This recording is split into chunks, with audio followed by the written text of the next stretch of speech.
There is a long history of discrimination against LGBTQ people here in the US. We also see that there is a big issue around mass incarceration. My name is Tremaine Jones. I am project director at the Freedom Fund.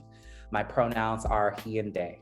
The Freedom Fund is a nonprofit organization that secures the safety and liberty of people in jail and immigration detention with the focus on LGBTQ people. And we post bond for pretrial detention throughout the state of Florida. So far, we have done immigration bonds for people who have been detained in over 20 states in the US. Many people are being lost in the cracks, especially LGBTQ people, people of color, and poor people who don't have access to resources. Many cities across the US, especially looking here at South Florida, people who are homeless are being arrested simply because they're homeless. There's a lot of city laws that are in place to really push out homeless people and not have them be able to have a safe place to sleep or stay. Over 50% of young people who are being kicked out of their homes or don't have a place to stay are LGBTQ identified. So we see that LGBTQ youth have a high risk of being homeless.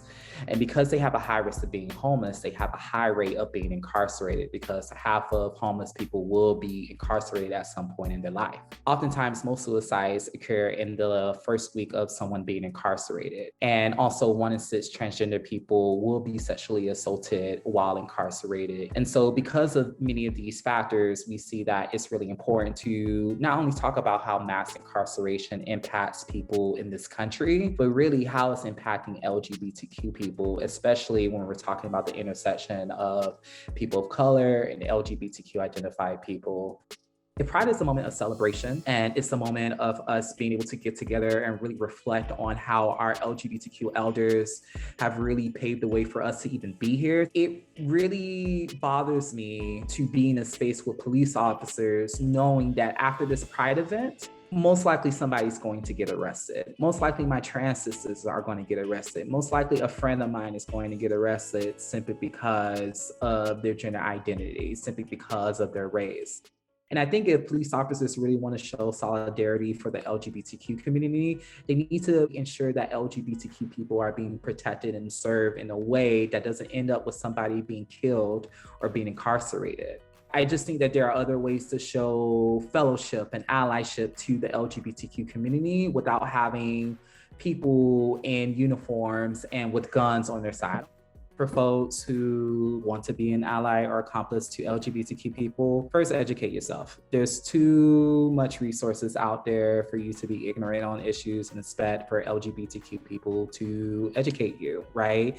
That's labor, that's emotional labor, that's really physical labor. As the phrase goes, Google is your friend. But then also look at organizations in your local community. There are many LGBTQ organizations, whether it's civil rights organizations or even activist organizations that do work around LGBTQ issues. A lot of these organizations are doing amazing work, but don't really have a lot of budget, right? And so I think it's really important that if you have the means to give, then give. There are community bail funds that exist across the country. And we saw a perfect example with everything that was happening in Minnesota. Our bail fund, the Freedom Fund here in South Florida, is a part of the National Bail Fund Network. And so if you want to know more about their organization, you can actually check the website communityjusticeexchange.org, and you'll be able to see if there's a community bail fund that exists in your local area. This work is important, but it also costs money. And so the great thing about it is that once someone goes through their trial process, we get that money back and we're able to give to somebody else. If you support in making sure that LGBTQ people get out of jail and immigration detention, then please support our work.